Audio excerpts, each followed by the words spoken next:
माँ सरस्वती को नमन करते हुए नमस्कार देश के नौजवानों। तो हमने पिछली कक्षा में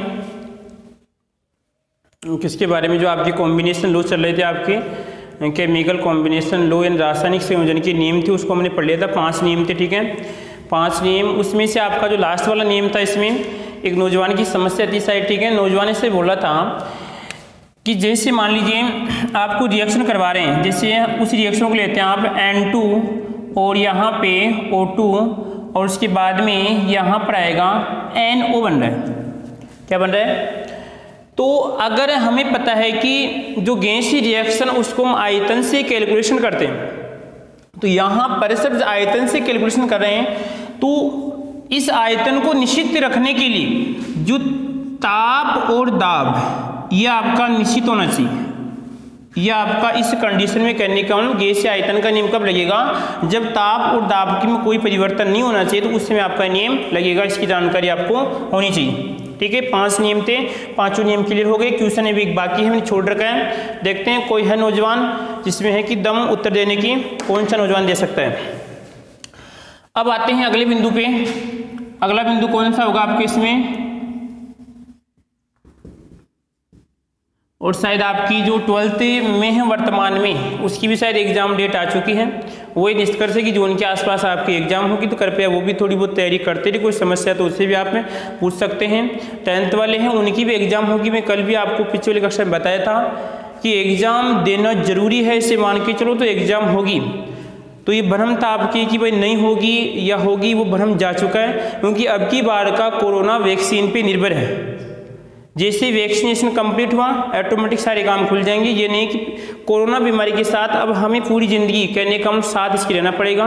तो ये मत छोड़ो, ये मत सोचो कि कोरोना रहेगा आगे भी।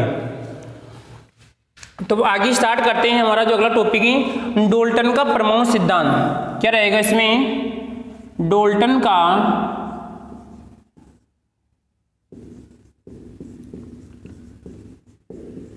परमाणु सिद्धांत। क्या रहेगा? डाल्टन का परमाणु सिद्धांत। तो इस परमाणु की बात करें भाई, परमाणु होती क्या चीज है, ठीक है। तो इसमें सबसे पहले आपका वैज्ञानिक कौन सा, इसमें डाल्टन आ रहा है। अब समस्या ये है कि इसे कोई डाल्टन से पहले कोई और वैज्ञानिक नहीं था क्या?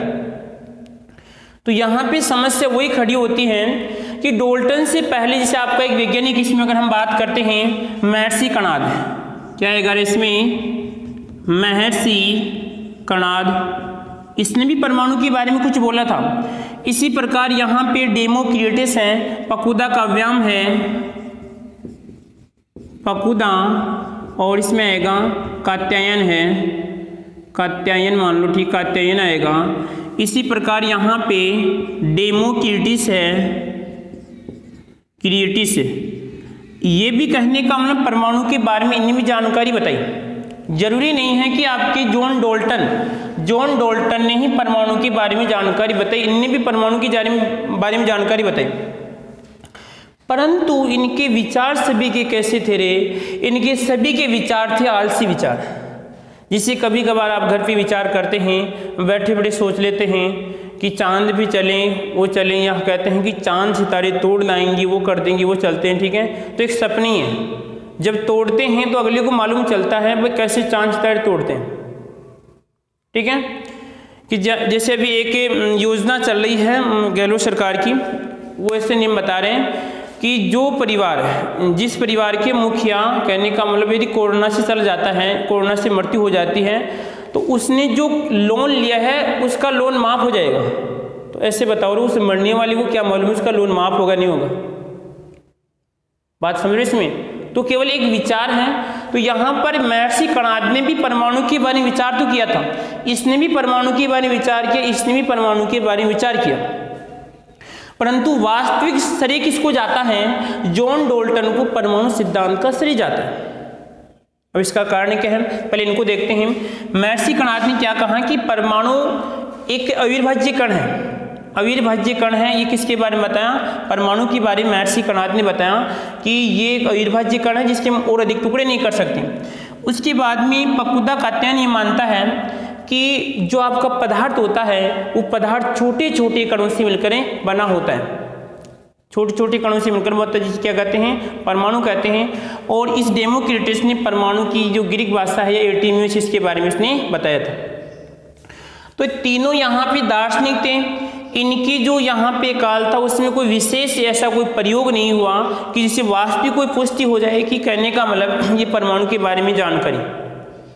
तो लगभग जो आपकी 18वीं शताब्दी थी, क्या थी इसमें, 18वीं शताब्दी तक ऐसा कोई प्रयोग नहीं हुआ कि जो परमाणु के बारे में कोई स्पष्ट जानकारी दे सके। परंतु लगभग फिर यहाँ पे कौन टपकता है रे, लगभग यहाँ पे देखिए ब्रिटिश, क्या था ये, ब्रिटिश का कोई विशेष नौजवान भी नहीं था, अरे विशेष था, ब्रिटिश का अध्यापक था, क्या था इसमें, ब्रिटिश का अध्यापक जॉन डोल्टन।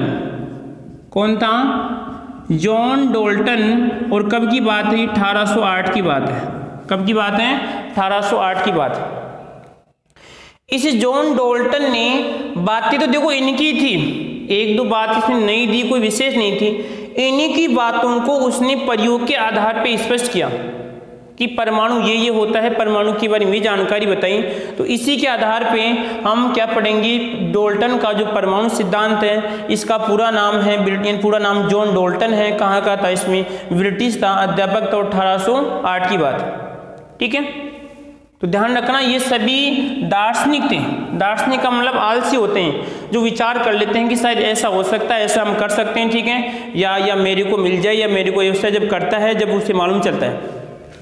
तो इसको हम देख लेते हैं, इसके सिद्धांत को।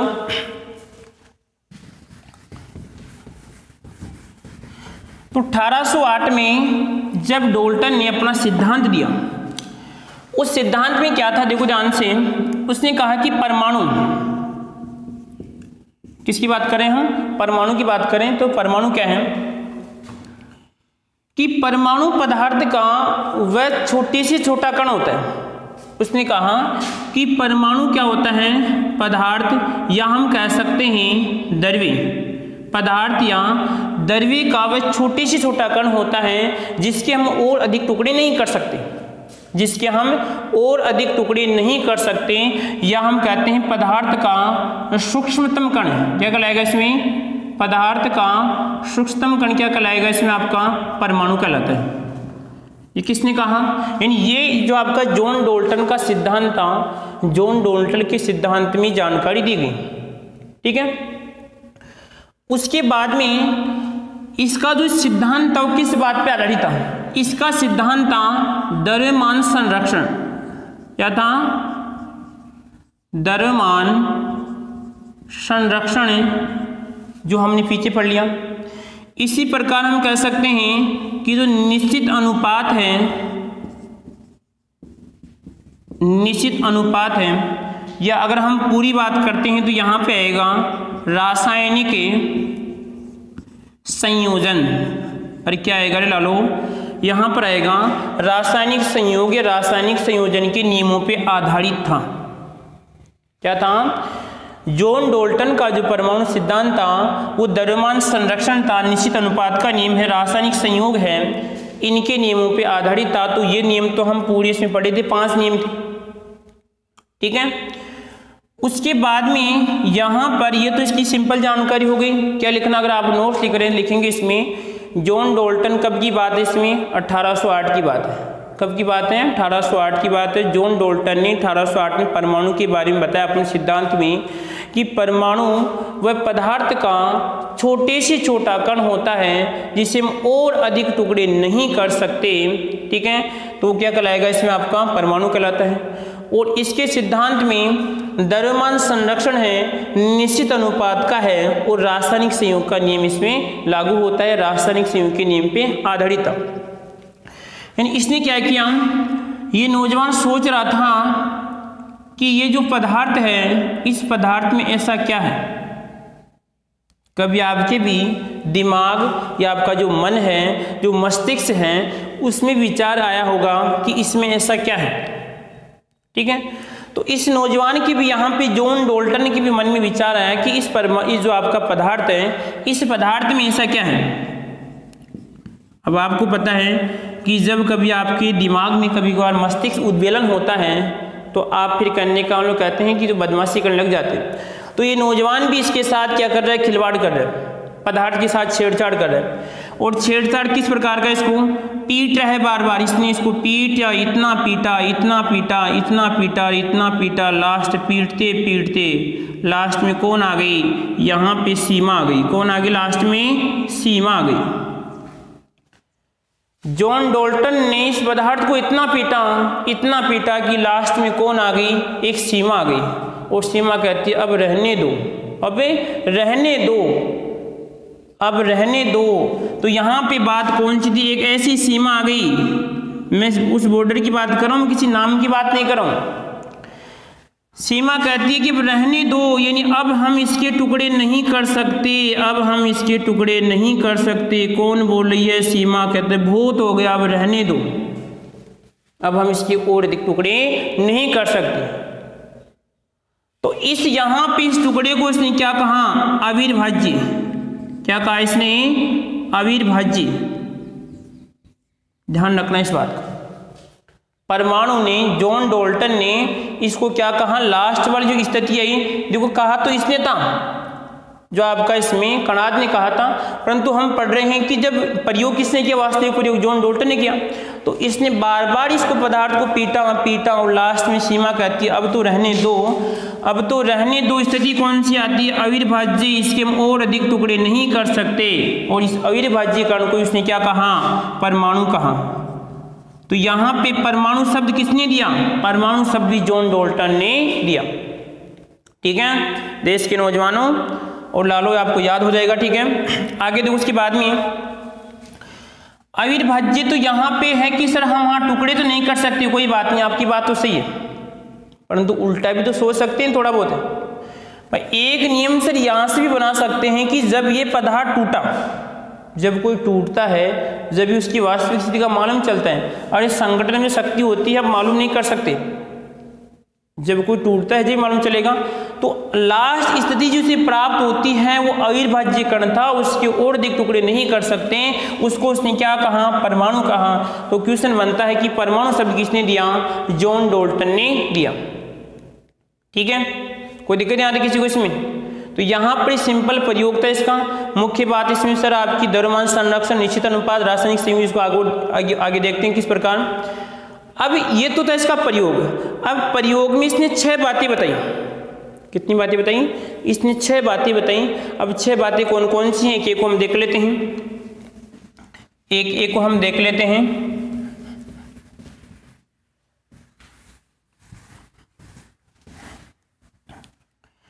अब बात कब की है, देखो ध्यान से इधर, लगभग जो आपकी दर्शन शास्त्र संबंधित एक शाखा थी, उस शाखा के आधार पे बात तो देखो 4 ही थी। मुख्य रूप से देखी जाए तो यहाँ पे बात तो इसकी 4 ही थी। मन कहते हैं कि घुमा फिरा के उसी बात को हम 4 की 2 बना देते हैं। जो आपको भी पता है कि एक महिलाओं में एक विशेष गुण होता है बात बनाने का। ठीक है बात की बतंगड़ बनाती है, तो वही सिस्टम इसमें हो गया। हम बात तो इसमें कितनी थी, 4 ही थी, पर कितनी बना दी इसने, यहाँ पर 4 की कितनी बना दी इसने, 6 बातें बना दी। देखो यहाँ से। तो अगर मैं पहली बात की बात करता हूँ तो पहली बात क्या थी, पदार्थ का यानी परमाणु क्या होता है, पदार्थ का सूक्ष्मतम कण होता है, सबसे छोटा कण होता है जिसके अधिक हम और टुकड़े नहीं कर सकते। पहला नियम ये बताया था, इसने पहली बात ये बताई थी। अगर लिखना चाहो तो आप लिख लेना। ठीक है मैं बोल रहा हूँ कि परमाणु पदार्थ का सूक्ष्मतम कण होता है जिसके हम और अधिक टुकड़े नहीं कर सकते। कौन आई थी, यहाँ पे सीमा आई थी। ठीक है दूसरी बात, जब जो लास्ट स्थिति आई थी उस लास्ट स्थिति में उसने बोला कि परमाणु कैसा है, अरे परमाणु कैसा है, अरे आपका अविर्भाज्य, अविर्भाज्य क्या है, अविर्भाज्य होता है। ठीक है यहाँ पर जो आपकी ग्रीक भाषा होती है जैसे आपका एटम है, अगर मैं ग्रीक भाषा में बात करता हूँ तो यहाँ पे क्या हो जाएगा, इसमें एटोमोस क्या हो जाएगा, इसमें एटोमोस होता है। और इस एटोमोस का अर्थ भी क्या होता है, अविर्भाज्य। क्या होता है, अविर्भाज्य होता है। तो दूसरी बात क्या बताई इसने, पहली बात तो याद होगी सभी को। ठीक है साथ साथ में याद भी करनी है। ठीक है ये काम छोड़ना नहीं है कि पहली बात थी कि पदार्थ का सूक्ष्मतम कण होता है और हम इसके अधिक टुकड़े नहीं कर सकते या इसको और अधिक हमें नहीं काट सकते। दूसरी बात ये थी कि जो परमाणु अविर्भाज्य हैं, परमाणु अविर्भाज्य, अब तीसरी बात क्या थी, देखो ध्यान से इधर।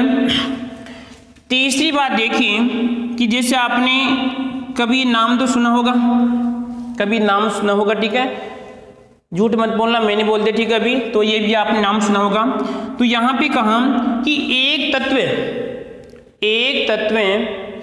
के सभी परमाणु, अभी तक 118 तत्व ज्ञात हो चुके हैं, तो उसने कहा कि एक तत्व की यहाँ पे मान लीजिए मैं ऐसी कुछ संरचना बना रहा हूँ और मैं इसे मान लो अगर यहाँ पे लिखा मैंने Fe, या आपका Fe कोई तत्व है और Fe तत्व है, तो यहाँ पे इस Fe के सभी परमाणु हैं, ये जो भी आपको परमाणु दिख रहे हैं वो किसके हैं रे, ये सभी Fe के परमाणु हैं। तत्व कौन सा इसमें, Fe है। इसी प्रकार मान लो कि सर यहाँ पे आप हैं, ये आपकी ऑक्सीजन है और ये परमाणु किसके हैं सभी, ये तो आपकी ऑक्सीजन, और यहाँ पे कहलाएगा ये आयरन, बजरत रसायरन। उसके बाद में यहाँ पे ये किसके परमाणु से मान लो, ये परमाणु किसके हैं, ऑक्सीजन के, ध्यान से समझना है।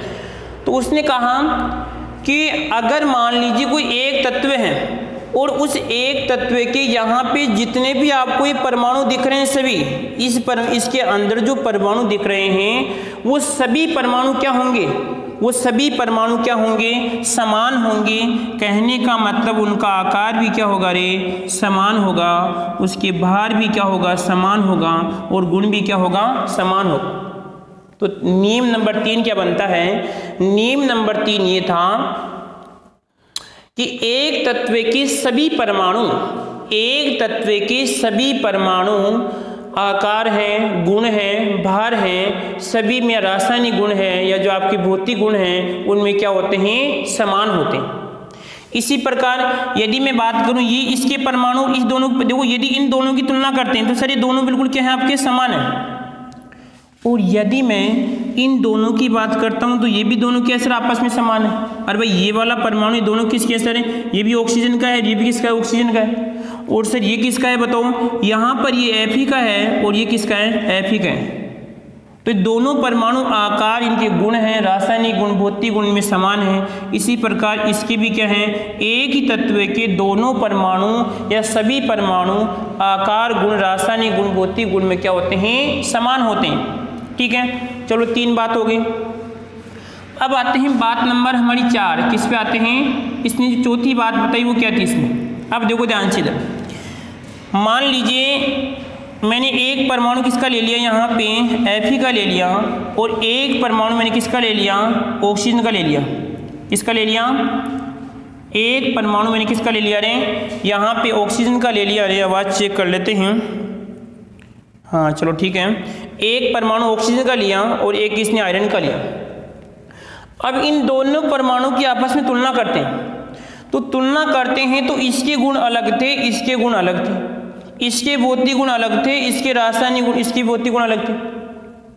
इसके अगर रासायनिक गुण अलग है तो इसके भी रासायनिक गुण अलग है, इसका आकार अलग है तो इसका भी आकार अलग है, इसका परमाणु क्रमांक अलग है तो इसका भी परमाणु क्रमांक अलग है, इसका द्रव्यमान यानी इसका भार अलग है तो इसका भी भार अलग है। इसका मतलब नियम नंबर 4 क्या बनता है कि भिन्न भिन्न तत्वें के परमाणु आपस में क्या होते हैं, भिन्न भिन्न गुण रखते हैं। भिन्न भिन्न तत्व के परमाणु आपस में भिन्न भिन्न गुण रखते हैं, आपस में समान नहीं होते। कितनी, 4 बात हो गई। अब आते हैं नंबर कौन सी, 5वीं बात कौन सी था हमारी, 5वीं बात पे आते हैं। इसी 5वीं बात को यहाँ पे समझे, छाप लिया करो साथ साथ में, ठीक है, छापने की आदत डाल लो।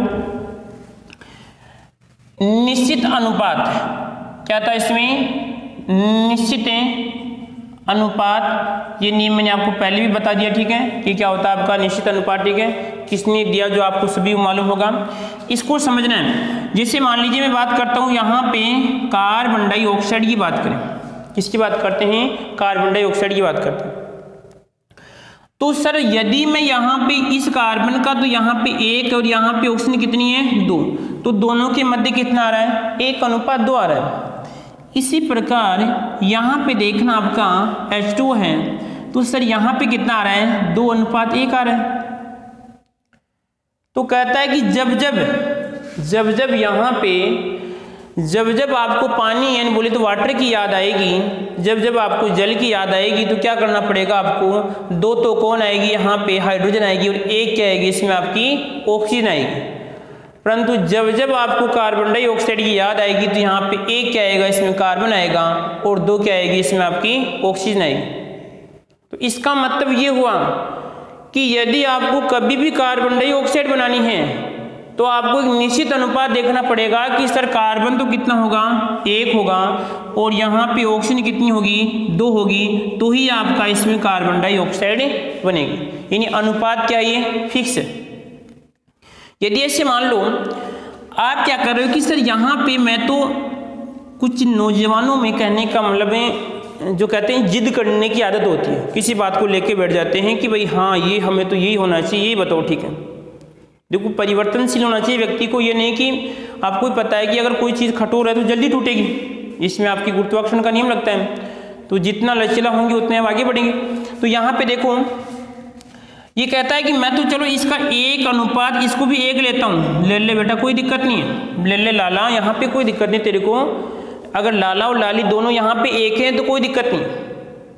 परंतु बनेगा क्या, जब दोनों एक एक है तो बनेगा क्या, बनना तो ये चाहिए CO2, तो क्या बनेगा सर यहाँ पे आपकी कार्बन मोनोऑक्साइड, ला जाओ सामने आ जाओ, बना के यहाँ पे जब आपने इसके अनुपात में छेड़छाड़ की तो रिजल्ट भी आपके सामने आ गया।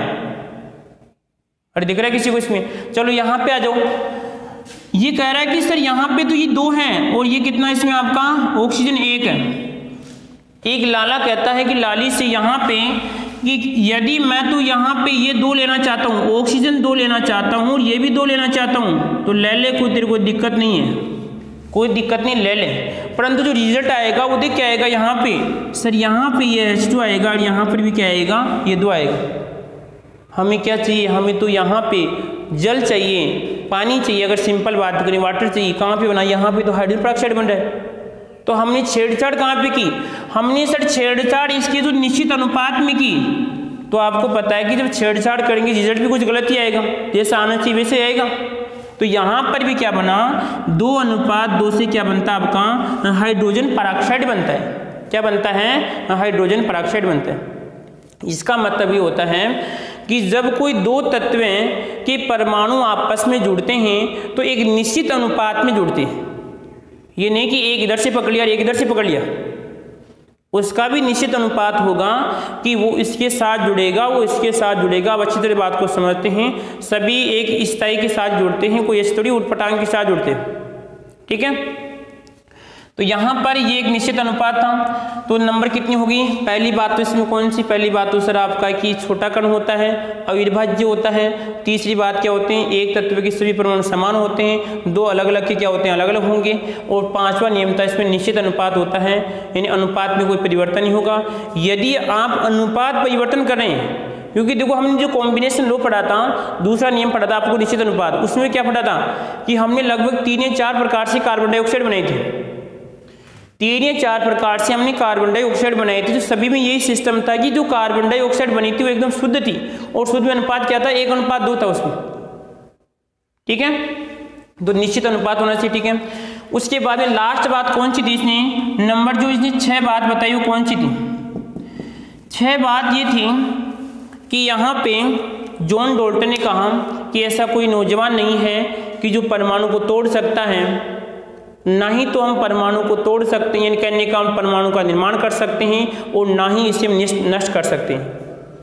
जिस प्रकार हमने द्रव्यमान का नियम पढ़ा था कि द्रव्यमान को ना तो उत्पन्न किया जा सकता है और ना ही नष्ट किया जा सकता है, उसी प्रकार यहाँ पर एक ऊर्जा का नियम भी होता है कि ना तो ऊर्जा को उत्पन्न किया जा सकता है और ना ही नष्ट किया जा सकता है। यदि किसी का नाम ऊर्जा है तो उसे बोल देना कि ना तो तेरी उत्पत्ति हुई है और ना ही तेरा अंतिम संस्कार होगा, तू पहले थी उतनी ही रहेगी, ठीक है।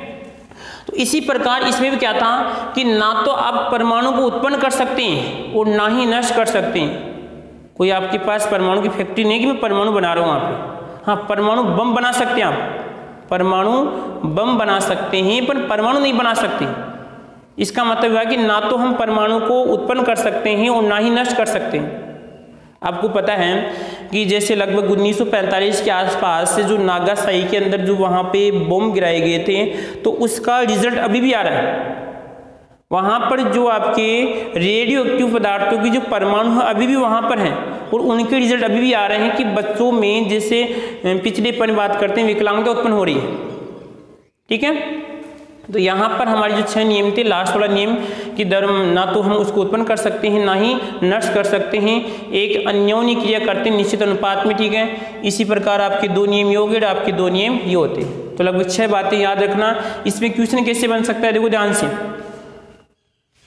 कि निम्नलिखित में से कौन सी बात उसने नहीं बताई, कौन सी बात उसने नहीं बताई, कौन सी बताई। ठीक है, इसी प्रकार की यहाँ पे किस पे आपका नियम लागू होता है, किस पे नियम लागू नहीं होता है। ठीक है, और यहाँ पे परमाणु खोज का श्रेय, अब देखो इतनी बातें बताने के बाद में कि परमाणु के बारे में इतनी बातें बताने के बाद में परमाणु की खोज का श्रेय, यानी परमाणु की खोज का श्रेय किसको जाता है, परमाणु की खोज का श्रेय किसको जाता है, यहाँ पर जॉन डाल्टन, किसको जाता है, जॉन डाल्टन को जाता है। इस बात का ध्यान रखना है,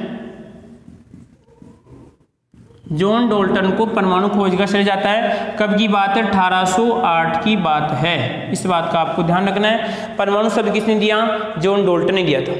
तो ये तो इसके लगभग जो सिद्धांत था, सिद्धांत हो गया। उसके बाद में इसके कुछ यहाँ पर जो नियम बताइए, 6 बातें इसकी हो गई। ठीक है, अब अगला इसमें बिंदु आता है कि यहाँ पे देखें, इससे जो परमाणु सिद्धांत के अनुप्रयोग क्या हैं, इस परमाणु सिद्धांत के जो आपका जॉन डाल्टन का परमाणु सिद्धांत है, इस परमाणु सिद्धांत के अनुप्रयोग क्या है। अनुप्रयोग का मतलब भाई इससे हम और क्या निष्कर्ष निकालें, तो इससे देखो पहला निष्कर्ष निकलता है यहाँ पे अनुप्रयोग। ध्यान रखना, क्वेश्चन है अपने आप में, इसमें क्वेश्चन चिपके बैठा है, उसको निकालते हैं बाहर। आ जाओ फुर्ती से। यहाँ पे देखिए, इसमें अगर नोट लगाना चाहो तो लगा लो, अगर आपके पास है तो ठीक है, नहीं आपको कागज भी चिपका सकते हैं, वो जरूरी नहीं कि नोट लगा हुआ। रासायनिक जो अभिक्रियाएं होती है, जैसे अगर मैं आपसे पूछूं कि मानव शरीर की संरचनात्मक और क्रियात्मक इकाई क्या होती है, कोशिका होती है। ठीक है, इसी प्रकार यदि मैं आपसे पूछता हूं कि जैसे हिंदी की बात करें तो हिंदी में क्या कहलाती है, वर्ण होती है। और यदि मैं बात करूं यहाँ पे उत्सर्जन का क्या होता है, नेफ्रॉन होता है। और यदि मैं बात करता हूं कि जो रासायनिक अभिक्रिया है, उस रासायनिक अभिक्रिया की यहाँ पे इकाई किसे कहते हैं, तो रासायनिक अभिक्रिया की या पदार्थ की इकाई किसे कहते हैं, हम परमाणु को कहते हैं। किसको कहते हैं, परमाणु को कहते हैं। क्या कहते हैं, रासायनिक अभिक्रिया, या हम कह सकते हैं रासायनिक क्रिया की इकाई। कोई दिक्कत किसी को, या हमें कह सकता हूं यहाँ पे पदार्थ कह सकते हैं और द्रव्य कह सकते हैं कि इकाई हम किसे मानते हैं। तो यहाँ पर परमाणु को हम क्या कहते हैं, रासायनिक क्रिया की इकाई है, पदार्थ हैं, द्रव्य की इकाई किसको मानते हैं, हम परमाणु को मानते हैं। ये किससे बात हुई, ये इनके अनुप्रयोग में है। ठीक है, इसी प्रकार यहाँ पे देखो, इसमें दूसरी बात क्या बनती है इससे, कि जो परमाणु सिद्धांत है, परमाणु सिद्धांत से क्या होता है, जो आपके रासायनिक क्या थे, इसमें जो आपके रासायनिक संयोग के नियम हैं उनकी पुष्टि होती है। क्या होती हैं, जो यहाँ पे जॉन डाल्टन का परमाणु सिद्धांत था, उस परमाणु सिद्धांत से रासायनिक संयोग के नियमों की पुष्टि होती है। अब कौन कौन से थे, आपके 5 नियम थे। अरे 5 नियम थे। पहला हमने द्रव्यमान संरक्षण का पढ़ा था, दूसरा निश्चित अनुपात था, फिर तुल्य अनुपात था, उसके बाद में एक गुणित अनुपात रह गया, और एक आपका इसमें गैसीय आयतन का नियम था। तो ये क्या करता है, रासायनिक संयोग के नियमों की पुष्टि भी जॉन डाल्टन के परमाणु सिद्धांत से होती है। तो लगभग यहाँ पर ये कहते इसके अनुप्रयोग थे। अब कुछ कमियां भी हैं।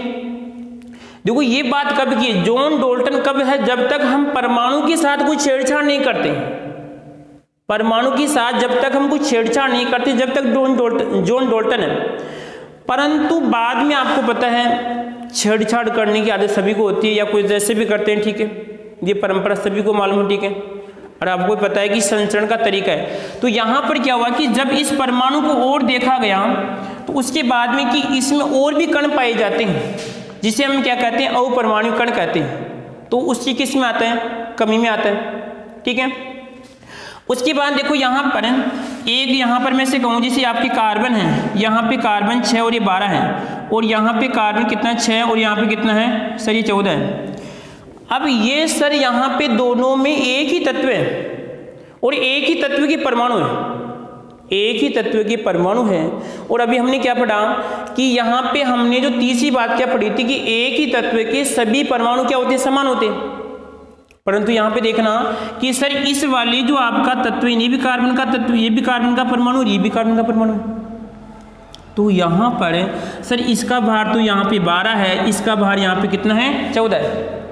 अब समस्या खड़ी हो गई। तो समस्थानिक और संभारिक पे आपका नियम लागू नहीं होता है, जो आपके समस्थानिक हैं। और इसी प्रकार देखो यहाँ पे एक लिखा मैंने H, ऐसे मान लो अगर हीलियम की बात करते हैं, नाइट्रोजन, और यहाँ यहाँ पे देखो इसमें नाइट्रोजन है ये 14, यहाँ पे 7 आएगा, यहाँ पे कार्बन 6 और यहाँ पे कितना है सर इसका 12 है। तो सर यहाँ इसका कितना आएगा रे, हाँ यहाँ पे कितना है इसका 14 आएगा। अब देखो इसकी गुणी मिल रहे, और ये तो क्या आपके संभारिक है, यह कैसे आपके समझता है, जिसे परमाणु क्रमांक समान होता है, जिसमें क्या होते हैं दो अलग अलग तत्व हैं। तो अभी हमने पढ़ा, चौथा नियम पढ़ा था कि दो अलग अलग तत्वों के परमाणु अलग अलग होते हैं, उनका भार अलग होता है, परंतु सर यहाँ पे तो उनका भार मिल रहा है। तो ये भी क्या थी, कमी थी। तो एक कमी कब बाद की है, वास्तविक सर्वे जब ऐसे बताओ कोई भी अगर बात चलती है उसका एक निश्चित दौर होता है। अभी जैसे मान लीजिए कोरोना काल चल रहा है, ठीक है, तो कोरोना परपच में है, कोरोना के बारे में जो भी जानकारी देता है वो लगभग हाँ भाई ये ऐसी है, ठीक है। परंतु अगर आज की अगर 5 साल बाद में जानकारी देते हैं तो कोई इसको नहीं देखेगा कि कोरोना हाँ शायद पहले था, ऐसे हो जाएगा, ठीक है। तो जब ये बाद में 1908 के बाद में जब विस्तृत चर्चा हुई तो ये जानकारी बाद की है। 1908 में तो कौन प्रसिद्ध था आपका, जॉन डाल्टन था, जिसने परमाणु जो खोजगा शरीर को मिलता है। तो सिंपल जानकारी हमने परमाणु के बारे में पढ़ी, या जॉन डाल्टन का सिद्धांत था उसके बारे में, ठीक है।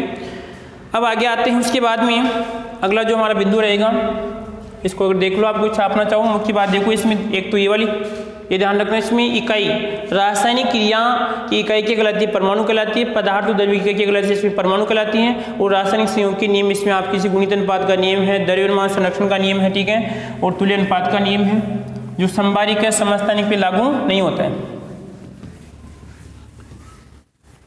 तो टाइम कितना हो गया,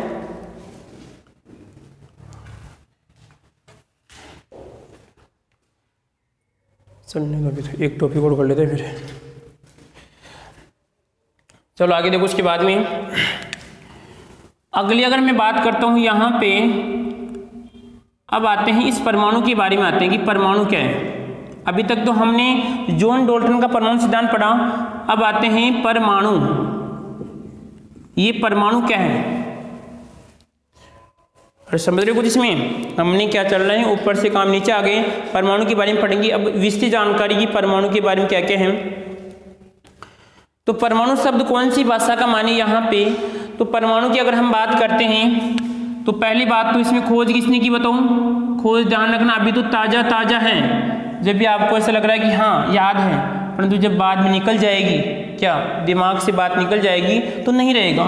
तो जॉन डाल्टन था, अगर खोज का श्रेय किसे मानते हैं, जॉन डाल्टन।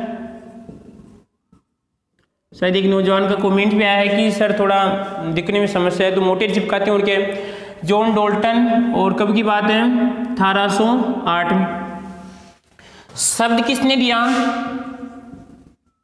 अरे शब्द किसने दिया रे, शब्द किसने दिया यहाँ पे, जॉन डाल्टन। क्या जाएगा इसमें, जॉन डाल्टन, ठीक है। उसके बाद में यहाँ पे अगर शब्द की बात करते हैं तो देखो इसमें ये आपके इसमें एटो, और आपका इसमें मोस की बात करते हैं, एटोमोस यहाँ पे आएगा, एटो और आएगा इसमें मोस, एटोमोस। और एटोमोस यहाँ पे कौन सी भाषा का, इसमें ग्रीक भाषा का है, जिसका अर्थ होगा इसमें अविर्भाज्य। क्या होगा इसमें, अविर्भाज्य अर्थ होगा, ठीक है।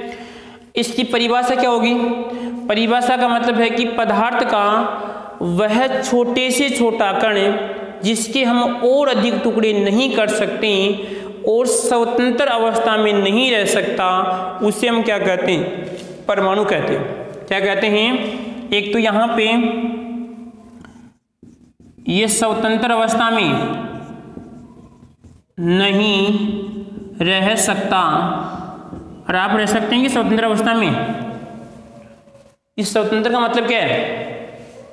स्वतंत्र का मतलब क्या है? कोई आपके पास इसका अर्थ है कि स्वतंत्र का मतलब? इसका मतलब ये है कि आप जिस स्थान पे हैं तो वहाँ पे आप किसी जो आसपास का वातावरण है उससे आपका कोई भी ताल्लुकात नहीं है, कोई भी संबंध नहीं, उससे स्वतंत्र अवस्था कहते हैं। तो ऐसा आप रह सकते हैं क्या? आपके आसपास वातावरण है, निर्वात में आप रह सकते हैं क्या आप? अरे निर्वात में रह सकते हैं क्या? फीस उड़ जाएंगे आपकी, निर्वात में फीस उड़ जाएंगी। तो आपका यहाँ पे इस एनवायरमेंटल के साथ संबंध है। जिस प्रकार आप कहीं पर जो पढ़ते हैं टीचर के द्वारा, तो या उनके साथ भी कुछ ना कुछ आपका कहने का मतलब गुरु शिष्य का संबंध होगा, ठीक है। तो यहाँ पे स्वतंत्र नहीं रह सकता। जिस स्थान पे परमाणु होगा तो आसपास का जो एनवायरमेंटल है उससे रिएक्शन करेगा, सीधी सी बात। क्या करेगा? रिएक्शन करेगा। स्वतंत्र नहीं रह सकता। और यहाँ पे क्या होता है? ये पदार्थ, और क्या आएगा? पदार्थ, या हम कह सकते हैं द्रव्य का सूक्ष्म कण होता है। क्या होता है इसमें? सूक्ष्मतम कण होता है। क्या होता है? कण होता है, ठीक है, जिसके हम और अधिक टुकड़ी नहीं कर सकते। उसके बाद में यदि मैं इसको बोले यहाँ पे कि नहीं रह सकता, पदार्थ का छोटा कण है, और देखो यहाँ पर ये तो इसकी सिंपल परिभाषा में आ जाएगा। और यहाँ पे कि रासायनिक, देखो अगर मैं आपसे पूछूं कि रासायनिक अभिक्रिया में अणु भाग लेते हैं, परमाणु भाग लेते हैं, कोई केमिकल रिएक्शन हो रही है तो वहाँ पे अणु भाग लेते हैं, परमाणु भाग लेते हैं। तो हमें ध्यान रखना है कि परमाणु भाग लेते हैं, न कि अणु भाग लेते हैं। तो यहाँ पे लिखेंगे कि रासायनिक क्या करते हैं? आपकी रासायनिक क्रिया में भाग लेते हैं। भाग निकालने में थोड़ी भाई वैसे भाग यानी कहने इसका योगदान होता है, ठीक है। अगली बात देखिए, रासायनिक क्रिया की क्या होती है? अगली बात क्या इसकी? अरे रासायनिक क्रिया की इकाई होती है कौन? परमाणु इकाई। अरे कितनी बातें हो गई। जॉन डाल्टन शब्द किसने दिया? इसका अर्थ क्या था? इसी प्रकार नहीं रह सकता, अकेला नहीं रह सकता, इसको चाहिए कुछ जीने के लिए, परमाणु को जीने के लिए कुछ ना कुछ चाहिए। आप मत सोचना कि आप भी सोचो कि हम भी अकेले नहीं रह सकते, ठीक है, इम्पॉसिबल नौजवान, ठीक है। तो यहाँ पे रासायनिक क्रिया में भाग लेता है, ठीक है। यानी कहने का मतलब जो भी है एनवायरमेंटल जो भी घटनाएं होती है उनमें परमाणु का योगदान है। यदि आपसे कोई से पूछे कि इस घटना में किसका योगदान है, तो आप कह सकते हैं इस घटना में परमाणु का योगदान है। यदि आपके आमने सामने कोई भी घटना हो रही है या आपके परिवार में, तो आप कह सकते हैं कि इस घटना में किसका योगदान है? इस घटना में परमाणु का योगदान है। परमाणु ने तो घटना की है। अरे ऐसे मान लीजिए आपने कभी घर पे कोई भी आप या कोई नुकसान कर दिया होगा, जैसे मान लीजिए आपने कोई वस्तु है उसको तोड़ दिया होगा, ठीक है, तो आपने बल लगाया तो उसकी जो अणु के परमाणु जो टूट गए, ठीक है। या आपने मान लीजिए कोई किसी पदार्थ के अंदर दूसरा पदार्थ डालने पर उसका पदार्थ जिससे फट जाता है, दूर फट जाता है, तो वहाँ पर भी क्या है कि परमाणु का ही उसमें योगदान है, ठीक है। अगली बात देखिए, ये तो सिंपल जानकारी इसकी हो रही है। अब यहाँ पे देखते हैं कि जॉन डाल्टन की मुख्य बात मानते हैं। तो जॉन डाल्टन ने कहा कि एक के अनुसार देखते हैं भाई, जॉन डाल्टन के अनुसार परमाणु के क्या होता है। इसी प्रकार जो आपका मतीरा मॉडल है, जो आपका थॉमसन है, उसके अनुसार परमाणु क्या होता है। इसी प्रकार रदरफोर्ड के अनुसार परमाणु क्या होता है। एक एक को हम देखते हैं, ठीक है। तो यहाँ पे हम पहले किसकी, पहला अगर मानते हैं जॉन डाल्टन, किसके अनुसार, जॉन डाल्टन के अनुसार परमाणु क्या था कि जॉन डाल्टन के अनुसार परमाणु एक अविनाशी है। ना तो हम परमाणु को उत्पन्न कर सकते हैं और ना ही हमें नष्ट कर सकते हैं। जैसे हम द्रव्यमान संरक्षण के बारे में पढ़ा था कि द्रव्य अविनाशिता का नियम भी कहते हैं उसे। तो यहाँ पे जॉन डाल्टन ने ये बताया कि ना तो हम परमाणु को उत्पन्न कर सकते हैं और ना ही इसे हमें नष्ट कर सकते हैं, ठीक है। यदि कोई आपसे इस बारे में बहस कर रहा है तो कृपया उससे दूरी बनाए रखें, ठीक है। हाँ, आप किसी को अगर मान लीजिए पागल बनाना चाहते हैं तो बना सकते हैं, वैसे कोई दिक्कत नहीं है, मजाक के तौर पे आप कह सकते हैं। वैसे परमाणु को ना तो नष्ट कर सकते हैं। यदि ऐसे बताओ, यदि परमाणु नष्ट होता तो नष्ट होकर कहाँ पे जाएगा? अब तक तो यहाँ पे पूरा जो इसमें आप जो खेल दिख रहा है वो नष्ट होता था इसमें, ठीक है।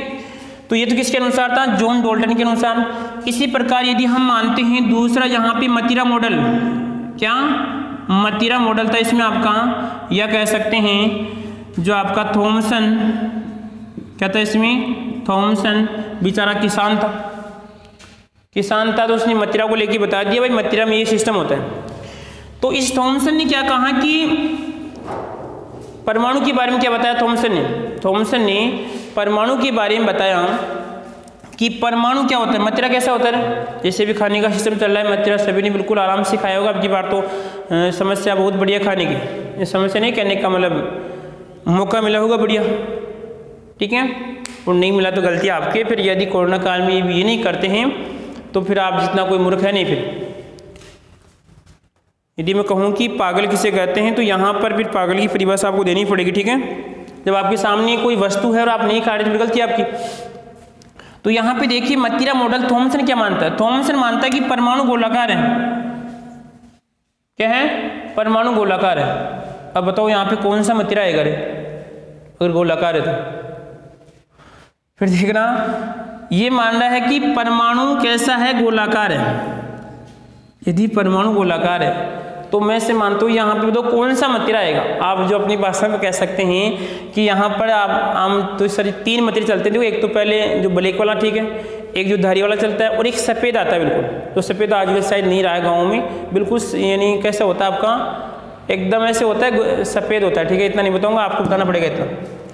तो परमाणु कैसा होता है? गोलाकार होता है। अब यहाँ पे परमाणु गोलाकार है तो इसमें यहाँ पे जो इसमें ये जो आपको पार्ट दिख रहा है जो बीच बीच में, इस वाले पार्ट को क्या मानते हैं? धनावेश मानते हैं। और इसके बीच बीच में जो मतीरा के अनुसार यहाँ पे जो बीज पाए जाते हैं उसे क्या मानते हैं? इलेक्ट्रॉन मानते हैं। क्या मानते हैं? उसे इलेक्ट्रॉन मानते हैं। समझ ध्यान से इसमें। इस थॉमसन के अनुसार क्वेश्चन बन सकता है कि थॉमसन के अनुसार परमाणु है, थॉमसन के बिल्कुल ये भी लिख देगा और आप कहेंगे सर ये बात तो पड़ी हुई है। तो ध्यान रखना इस बात का कि किसके अनुसार किसने क्या बताया था, रदरफोर्ड क्या बताया, देख लेंगे, ठीक है। तो ये क्या मानता है कि परमाणु गोलाकार विद्युत का उदासीन है, यानी कहने का मतलब जितना इसमें धनावेश है उतना ही क्या होता है उसमें ऋणावेश होता है, ठीक है। कोई दिक्कत याद है किसी को इसमें? सिंपल जानकारी, बस केवल हम मुख्य बात है, वैसे और भी बातें भाई, जैसे आपका जैसे प्लम पुडिंग मॉडल था और बूंदी की लड्डी वाला मॉडल, ठीक है, उसकी बात नहीं कर रहा। मैं कह रहा हूँ कि भाई इस थॉमसन के अनुसार परमाणु क्या है?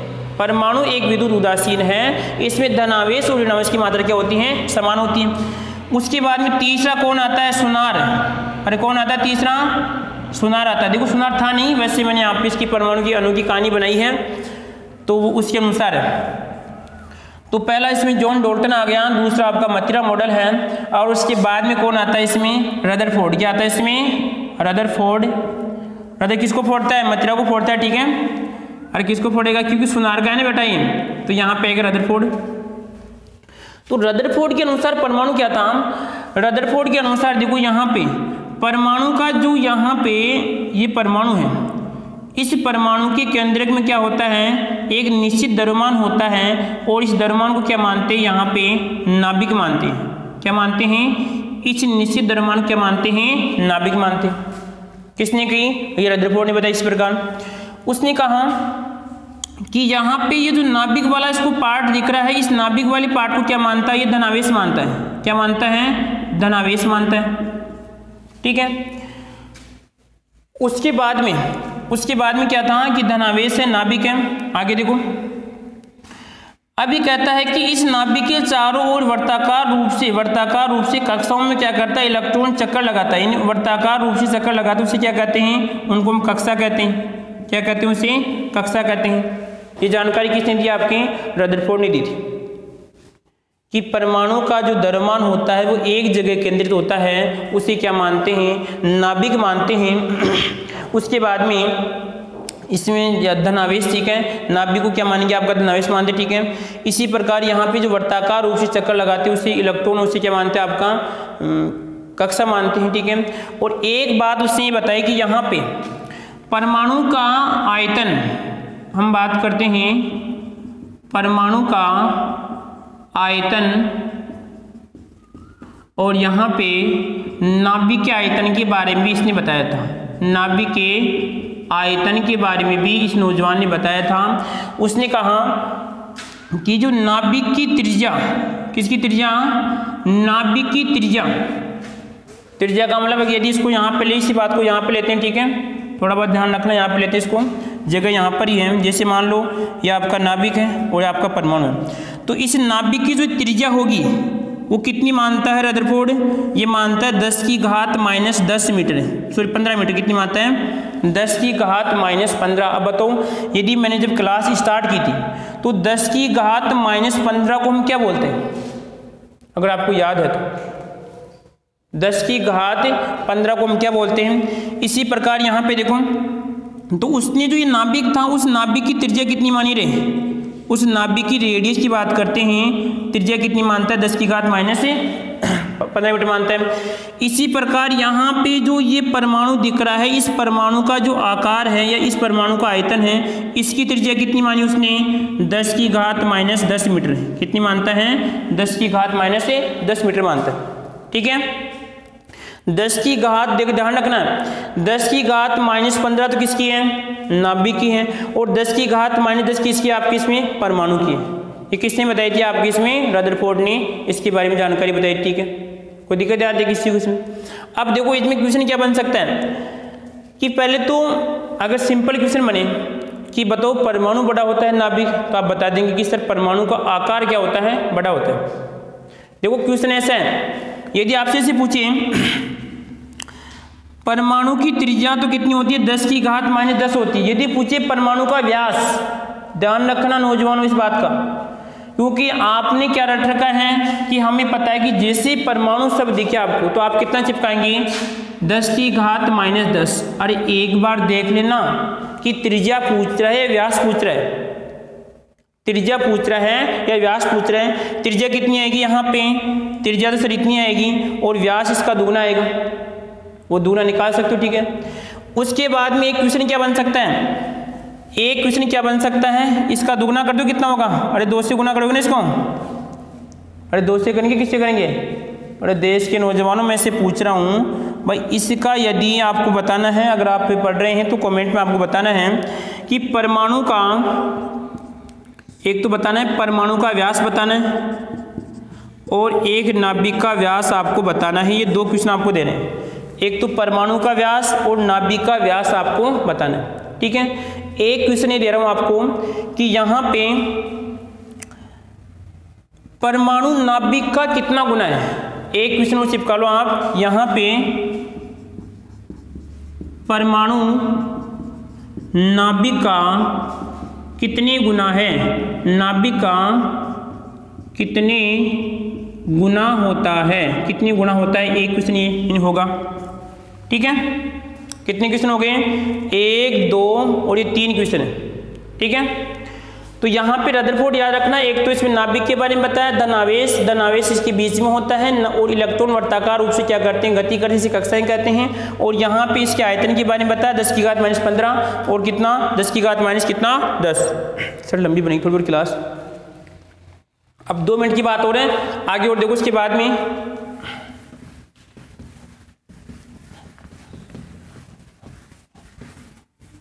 छाप लिया होगा सभी ने,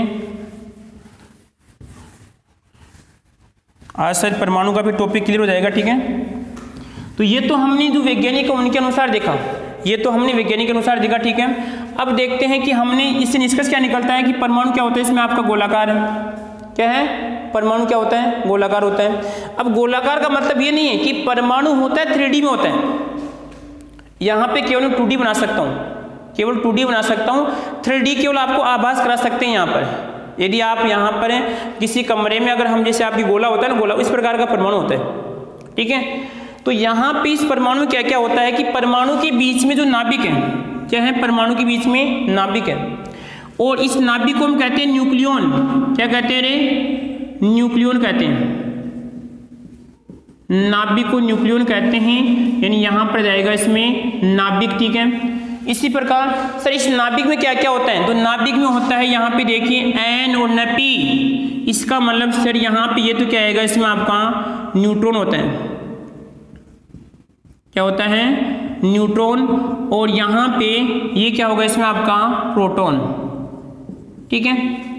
नाभिक है, ध्यान रखना है कि न्यूक्लियन होता है, आपको दे सकता है, देखो नाभिक दे सकता है N प्लस P दे सकता है, 2 ऑप्शन हो गए, ठीक है, और एक ऑप्शन जो भी आपको बना सकता है कैसे भी, ठीक है। इसी प्रकार यहाँ पर इन N व P के योग को हम क्या कहते हैं, परमाणु द्रव्यमान, क्या कहलाएगा, इसमें परमाणु का द्रव्यमान होता है। जो परमाणु भार है वो इन N और P पर आधारित है, कहने का मतलब इस नाभिक में क्या होता है, परमाणु का भार निश्चित होता है। यदि मैं बात करता हूँ नाभिक भी कौन सा चार्ज आता है, प्लस चार्ज आता है, और इन दोनों में देखना कि न्यूट्रॉन की प्रकृति कैसी होती है, उदासीन, यानी इस पर कोई चार्ज नहीं होता है। इसकी प्रकृति कैसी होती है, धनावेश, यानी इस पर चार्ज क्या होता है, इस पर कैसे आएगा, इसमें धनावेश आएगा, इन प्रकृति कैसी, इसकी प्लस आएगी। अब आपसे पूछें कि परमाणु, ध्यान रखना कि परमाणु पर जो आवेश है या परमाणु की नाभिक में धनावेश वो किसके कारण होता है, न्यूट्रॉन या प्रोटॉन, तो ध्यान रखना किसी कारण होता है, इसमें धनावेश के कारण होता है, क्योंकि न्यूट्रॉन की प्रकृति कैसी होती है, उदासीन होती है, ठीक है, कोई दिक्कत नहीं आती किसी को इसमें। उसके बाद देखो यहाँ पर इस परमाणु की नाभिक की चारों ओर क्या करते हैं, इलेक्ट्रॉन वर्ताकार रूप से गति करते हैं, क्या करते हैं, इलेक्ट्रॉन वर्ताकार रूप से गति करते हैं, उन कक्षाओं से क्या कहते हैं, हम कक्षा कहते हैं। जिससे आपकी KLMNO आपकी कक्षाएं पाई जाती हैं। ये आपकी सिंपल जानकारी थी जो परमाणु के बारे में आपको बताई, ठीक है। ये कहलाएगा आपका परमाणु और की आपकी संरचना, ठीक है। तो देश के नौजवानों, कल जो आगे की कक्षा होगी थोड़ी बहुत इसमें और भी रही, इसकी कुछ जानकारी है वो कल और देखेंगे, फिर आगे रहेगा आपका इसमें अणु के बारे में चर्चा करेंगे, ठीक है।